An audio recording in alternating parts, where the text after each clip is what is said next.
Cara menghitung alokasi waktu intrakurikuler dan kokurikuler per minggu sesuai Permendikdasmen nomor 13 tahun 2025.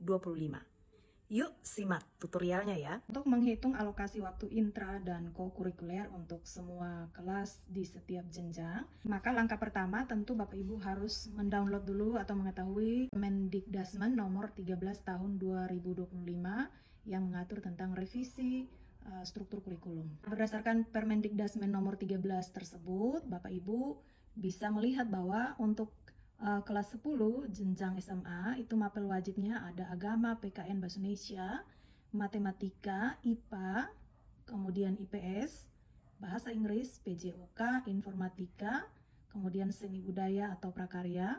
Kemudian mapel pilihannya itu adalah KKA, coding dan kecerdasan artifisial, kemudian ada mulok. Nah, untuk BK memang di struktur kurikulum itu tidak ada alokasi waktunya. Nah, ini Bapak Ibu bisa bijaki dengan kesepakatan bersama apakah memberi alokasi waktu untuk BK atau bimbingan konseling. Nah, di sini saya sudah buatkan alokasi waktu per tahun untuk intra dan kokurikuler berdasarkan Permendikdasmen nomor 13 tersebut. Misalnya pelajaran agama, itu alokasi waktu per tahun untuk intrakurikulernya adalah 72 jam, kemudian kokurikulernya 36 jam, dan total alokasi waktu per tahun adalah 108 jam. Nah, ini untuk asumsi minggu efektifnya 36 ya Bapak Ibu. Nah, dari mana dapat angka 3 di sini Bapak Ibu untuk alokasi per minggunya? Tinggal Bapak Ibu bagi total jam ini, yaitu jam intra dan kokurikuler, totalnya 108, kemudian dibagi dengan minggu efektifnya 36, maka akan mendapatkan angka 3. Kemudian jam intranya berapa? 2. 2 ini dapat dari mana Bapak Ibu? Dari 72 ini dibagi dengan 36. Kemudian satunya dapat dari mana? Dari 36 jam untuk kokurikuler per tahun ini dibagi dengan 36 minggu efektif, dapatnya 1 jam. Sehingga 2 ditambah 1, alokasi waktunya adalah 3. Contoh kedua misalnya bahasa Indonesia. Sesuai Permendikdasmen nomor 13 tahun 2025, alokasi waktu per tahun untuk mata pelajaran bahasa Indonesia intrakurikulernya 108, kokurikulernya 36. Sehingga totalnya intrakurikuler ditambah kokurikuler 144.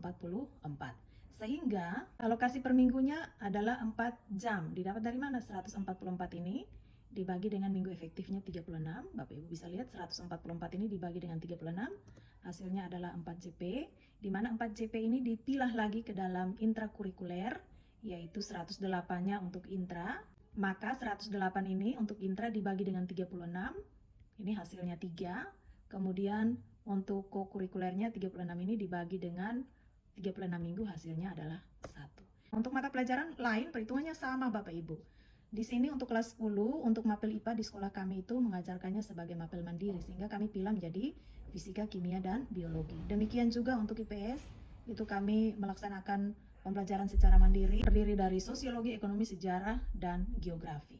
Untuk mapel-mapel tertentu, itu tidak memiliki alokasi waktu kokurikuler. Yang pertama adalah PKN, ini kokurikulernya 0, berarti full untuk intrakurikuler, 72 dibagi 36, hasilnya 2 JP per minggu. Kemudian ada mata pelajaran bahasa Inggris. Di sini alokasi intranya 108, sedangkan kokurikulernya 0. Sehingga 108 ini kalau dibagi 36, hasilnya 3 jam per minggu full untuk intrakurikuler.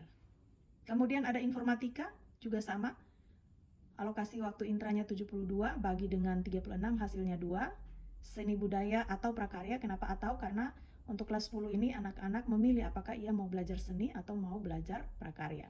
Alokasi waktunya 72 untuk intra, 0 untuk kokurikuler, sehingga jam pelajaran per minggunya 72 bagi 36 sama dengan 2. Untuk KKA atau coding dan kecerdasan artifisial, ini adalah mapel pilihan dibuka oleh sekolah sesuai dengan ketersediaan sumber daya. Alokasinya 72 jam, kemudian itu untuk intra ya, untuk kokurikulernya 0, sehingga 72 ini dibagi 36, hasilnya 2 jam per minggu. Kemudian ini ada mulok, 72 jam per tahun untuk intra, sedangkan untuk kokurikulernya 0, sehingga jam per minggunya 72 ini dibagi dengan 36 minggu, hasilnya 2 jam per minggu. Kemudian untuk BK, sekali lagi ini tergantung kesepakatan ya Bapak Ibu, karena di struktur kurikulum itu memang BK itu tidak ada alokasi waktunya.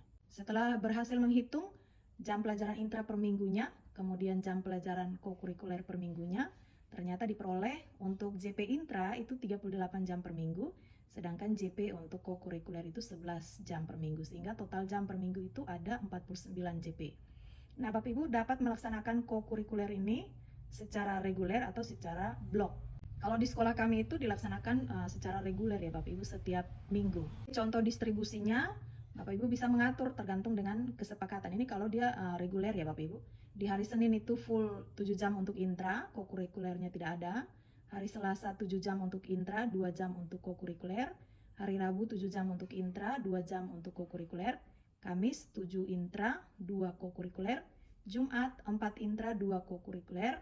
Hari Sabtu 6 intra dan 3 kokurikuler, sehingga total intranya tetap 38 ya Bapak Ibu, sesuai dengan perhitungan awal. Kemudian kokurikulernya juga menjadi 11 seperti perhitungan sebelumnya. Atau Bapak Ibu bisa distribusi dengan cara yang kedua. Untuk Senin, Selasa, Rabu, dan Kamis itu full intra, sedangkan untuk hari Jumat dan hari Sabtu itu baru dibagi.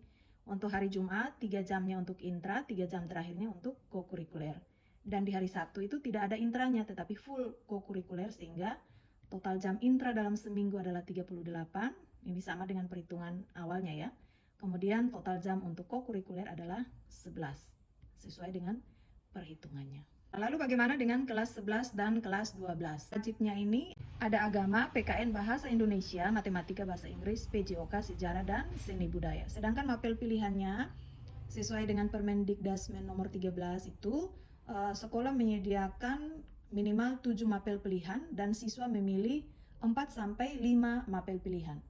Nah, untuk mapel pilihannya Bapak Ibu bisa lihat di Permendikdasmen, dan Bapak Ibu buka atau satuan pendidikan bisa membuka mapel pilihan itu tergantung dengan ketersediaan sumber daya. Kalau misalnya guru geografinya tidak ada ya Bapak Ibu jangan membuka mapel pilihan geografi seperti itu.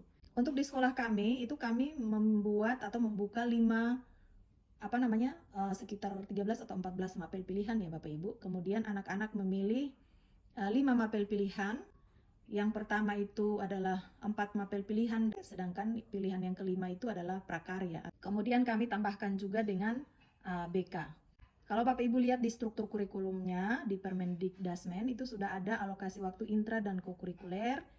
Kemudian untuk agama intranya 72, kokurikulernya 36, sehingga totalnya 108.